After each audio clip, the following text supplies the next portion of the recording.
Our universe is filled with secrets and mysteries, leaving us with many questions to be answered. We find ourselves searching for those answers as the very fabric of space, science, and society are converging. Here, for the first time, these worlds collide. Oh, what are you saying? All you Trekkies and TV addicts, don't mean to this, don't mean to bring static. All you Klingons in your grandma's house, grab your backstreet friend, they get loud. Say, Doc, what's the condition? I'm a man that's on a mission, like a scientist. When I'm applying this, Check it out. What's it all about? Now, get busy! Welcome back to Startalk Radio. I'm your host, Neil deGrasse Tyson, astrophysicist and director of New York City's Hayden Planetarium at the American Museum of Natural History. This is Startalk. Joining me this week as a recurrent, you've been a few times here, Charles Liu, a colleague and friend, astrophysicist with the City University of New York. Charles, welcome. Thank you so much for having me. And might I say, Mr. Tyson, the hat you are wearing tonight is absolutely smashing. You're revealing to a listening audience that I'm not in my normal garb. Okay. Yeah, so I just came from a commencement. And in fact, Gettysburg College in Pennsylvania. Congratulations. And they give you I have on the Renaissance version of the graduation hat, which has these multi-corners and it's soft velvet. And I didn't want to take it off because it's the one day a year where you get to, look like you're smart. It sets off your corsage perfectly, sir. Thank you. So, Charles, this week we're going to bring in an interview with Jon Stewart. Fantastic. Jon Stewart, we all know Jon Stewart. Such an impressive man. Host of The Daily Show. And, of course, The Daily Show predates him. It's hard to separate him from The Daily Show, but, in fact, The Daily Show was around for several years before he took it over, but now they are synonymous with each other. I was not aware of that. And so what, you might ask, what might I talk with him about, you might ask. Did you? What would you talk with him about, Neil? It's about, first of all, he has scientists on the show with some frequency. Regularly, yes. Myself included. Yes. And also he's smart. Yeah. And I just want to find out if science had any role in his life that helped make or shape who he is, how he thinks, or what he actually does with it, how they produce the show. So, why don't we go to the first clip and find out and this interview took place in his office in the world headquarters of The Daily Show on the west side of Manhattan, just around the corner from Larry Flint's Hustler Club. Oh. If you've been there, you'll know exactly the location of that spot. Let's check out the beginning of my interview with Jon Stewart. So, Jon, you always have scientists on your show. This is awesome. We have you on the show. We don't always have scientists on the show.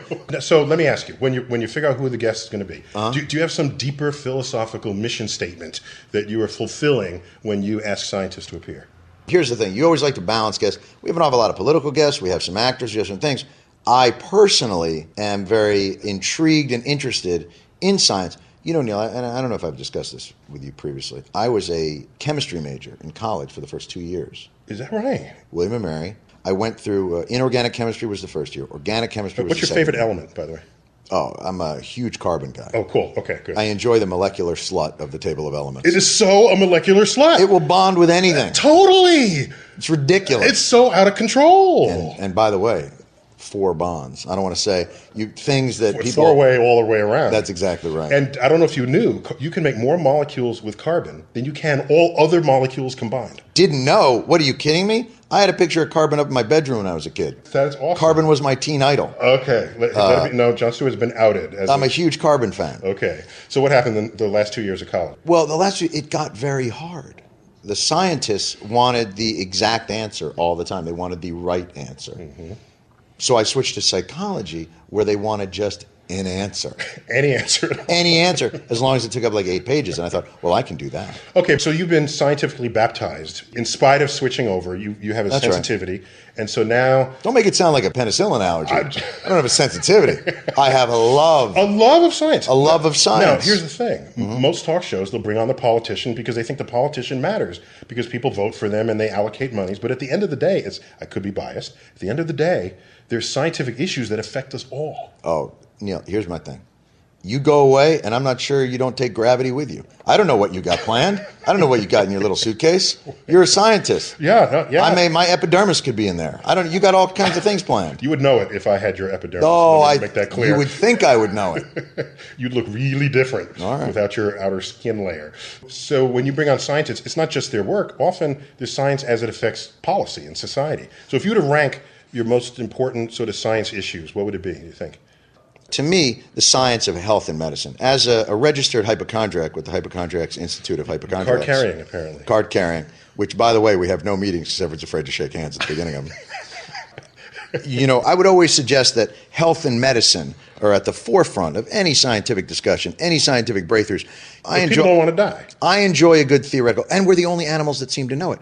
Cows, you can walk right up to them with one of them air guns. I've seen it and blow out the head. Blow out the head right next to his buddy, and his buddy just standing there, and then 2 minutes later he turns around and he sees him lying on the ground. He's like, Jimmy, are you all right? People, because we know we're going to die, science is in essence that search we have to either come up with an answer or to solve the dilemma or to ease our minds about the uncertainty. And we can also use science to make money. So it's, I don't want to die and I don't want to die poor. Neil, that is so crass. It's not about that. It's about knowledge. It's about learning. Jon Stewart being Jon Stewart. I like Jon now even more than I did already. Chemistry, carbon geek. We just outed him as a chemistry geek. Yes. This is cool. Although I think he has to learn a little bit about environmental science because, wild cows, they know when they're about to be killed by a lion. I'm sorry, I've never seen a wild cow. Unless you're talking about a wildebeest. Well, but those guys. Those guys. Mm-hmm. Those guys. Who just joined us in Star Talk is one of my favorite co-hosts, Leanne Lord, comedian. Leanne, welcome back to Star Talk Radio. Oh, thank you. Thank you very much. Good to be back. Yeah. We got Jon Stewart on, plugged into the show today. And I know he does politics and the world, and I know you've actually done some politics of your own. Like you went on a tour through Iraq on a comedy tour. Is that what you did? Explain. Yes. What was that? Yes, I did. I did a tour for Armed Forces Entertainment. Actually, I've done several tours with them, going to entertain the troops in Afghanistan, Iraq, because apparently I'll do shows in Baghdad, but not Brooklyn. So they're still calling for you in Brooklyn there. Yeah, I'm not going. So you know what I wonder? With Jon Stewart constantly or often having scientists on his show, we can ask a question even of ourselves. Charles, what do you think is the most important scientific issue of the day? Because I can get on the phone, call Jon and say, Jon, do this subject. Well, it's a little bit prosaic, but honestly, it's science prosaic, literacy. I forgot what that word means. Oh, kind of boring. Boring, okay. But it's all about science literacy. You see, there are so many people in this world today that think that only scientists can do science, which is wrong. And also the idea that there's somehow some huge difference, or even no difference, between scientific knowledge and unscientific knowledge. If we actually knew the difference, then the policymakers wouldn't have to lie about it because they wouldn't understand it. Mm-hmm, mm-hmm. And Leon, what do you think? Wow, what he said. Well, you're agreeing with Charles. No, honestly, okay. I mean, part of my answer was going to be the fact that science itself is the biggest issue. Not enough education in it, not enough people being familiar with a subject, and honest enough to say when they don't know. And then that's okay in science, that we can get there if you just say you don't know, and we can start from there. That is so true. Well, so Jon Stewart has fun with scientists when they get on there, and he tries to extract what's relevant to pop culture. And there's also sort of the politics of science itself and how he treats science guests differently or the same from his political guests, because he's had some political guests on there, and sometimes they look like a deer in the headlights, if he comes at them, at the wrong angle or in an unexpected way. The moment he mentions carbon, they're toast. All right, let's find out what came next in my interview with Jon Stewart. Political guests lie.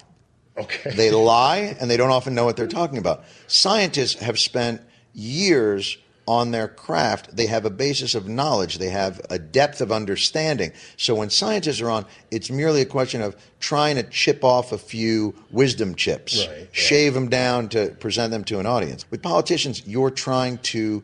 But you know the scientist is not trying to pull the wool over your eyes. Well, yes, for the most part. For the most part, you mentioned something earlier, which is the money involved. Now, money is a corrupting influence in any field, even scientists. I'm not suggesting that they are pristine in terms of that finance doesn't in any way influence where science money is spent, where the research tends to go. Certainly we see many corporations hire scientists, have them do studies that back up the fact that, our product doesn't cause sphincter explosions. The pay guy in their back pocket. Yeah, That's exactly right. So scientists can also be used and co-opted. In astrophysics, no one pays us for anything. Here's your problem. You went into theoretical science. That's right. No one cares. Who cares which way the black hole is going? That's exactly right. Here's what people want. They want old people to be able to no longer be impotent.